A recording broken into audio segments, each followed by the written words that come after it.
Chinese companies sell Russia drones for Ukraine war in months. Brain-eating worm discovered in Guizhou with mortality rate of 98% and no specific treatment. Japan holds military simulation about the CCP's invading Taiwan. The curse of 35 in China's intense labor market.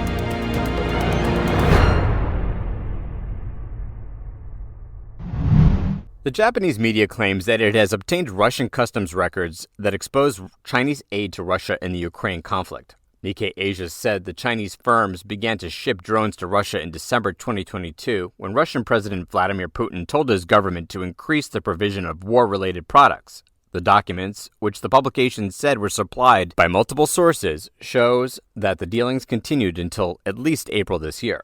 Among the Chinese drones suppliers is DJI, a world leader in drone making and an entity under U.S. sanctions for its close ties to the Chinese military. According to the papers, the company sent 34 drones valued at $75,100 to Russia between January and March. 24 were designated as DJI's Mavic 3 model, which can capture high-resolution images and videos. In February this year, Russia acquired 3 drones with takeoff weights of between 25 kilograms and 150 kilograms made by Shenzhen JARC Electromechanical Technology. They were sold under a third-party name, Shenzhen Kuxin Smart Development, identified as an electronic device producer. That purchase cost over $28,000. The records labeled the drones as civilian models. Still, a supplementary note in the customs form states that they were being imported for the special military operation conducted by the Russian Federation's armed forces. Beyond that, Nikkei Asia found that Russian firms paid their Chinese suppliers over $1.2 million for 22 devices that locate and block drones, and around $36,000 for 10 rugged portable PCs. All were marked in customs records for use in the war. The list also included 2 companies based in Hong Kong, namely Apio Group and Shenwei Technology HK. It remains unclear why Russia would outwardly characterize the products for war usage, considering Western attention on its association with China throughout the Ukrainian conflict.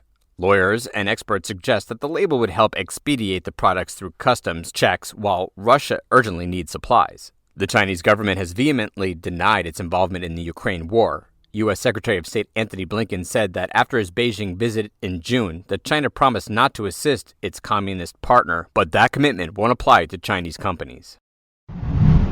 In Guizhou, a distressing incident unfolded as a 6-year-old child became inadvertently affected with what is known as a brain-eating worm. On June 26, Miao, the child's mother, shared the heartbreaking experience, recounting how her child developed a persistent high fever for over 10 days after swimming in the sea during their visit to Hainan at the beginning of June. Despite seeking treatment at multiple hospitals, the child's condition worsened, ultimately requiring admission to the intensive care unit. By June 21st, the hospital had diagnosed the pediatric patient with acute purulent meningitis characterized by symptoms such as convulsions, central respiratory failure, and bronchial pneumonia. The hospital issued a notice stating that the child's condition was critical and could deteriorate any moment, putting their life at risk. She wrote about the baby's condition on social media so other mothers could be vigilant and proactively prevent their children.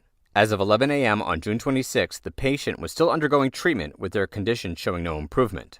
Recently, another incident involved the infection of a 15-year-old boy named Awen with Balahiamoeba baboon, resulting in his death. Awen, a native of Guizhou, frequently swam in the local ponds and rivers. In December 2018, he experienced nasal pain, and on May 23, 2019, he developed a fever. Seeking medical attention on June 2nd, Awen visited Huashan Hospital, where tests confirmed his infection with Balahiamoeba baboon. Despite attempts to save him, Awen passed away on June 9th. Additionally, on August 14, 2016, a 43-year-old man in Shenzhen began experiencing headaches and coughing after participating in water activities at a scenic location. Tragically, he died just 2 weeks later.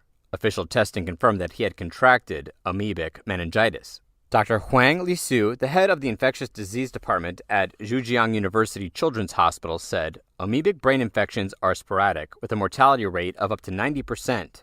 Between 1962 and 2021, the United States reported 154 infections, and only 4 individuals survived. Successful treatment of amoebic infections, especially in children, is infrequent." So, what exactly is an amoeba infection, and is it truly a brain worm?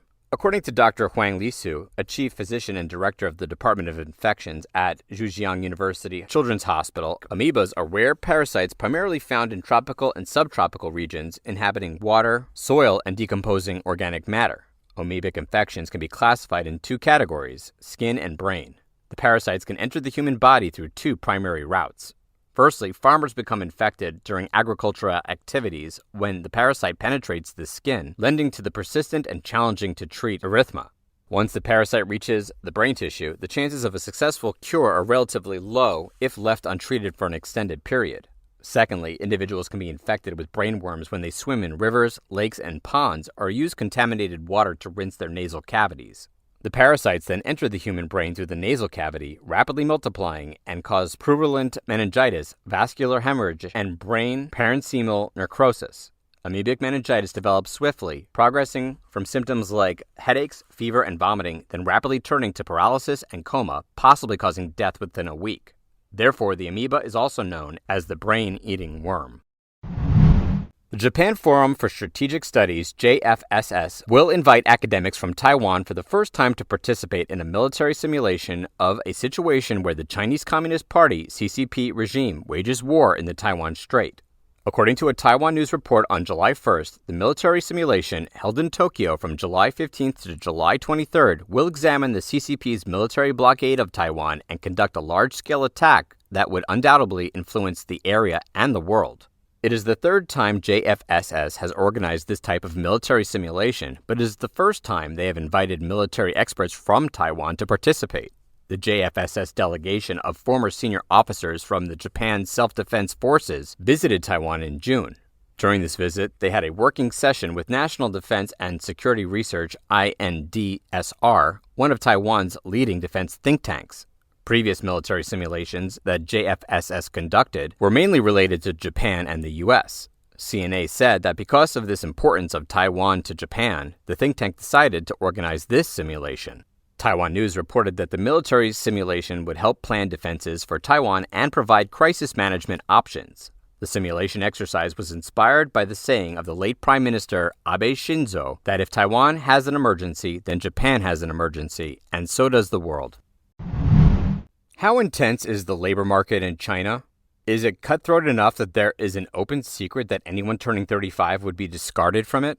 The notion is so pervasive that, according to the New York Times, some recruiters list under 35 as a condition in their job listing, and the Chinese government also has this age limit for most civil service positions. This trend happened right when China faces an increase in jobless young people.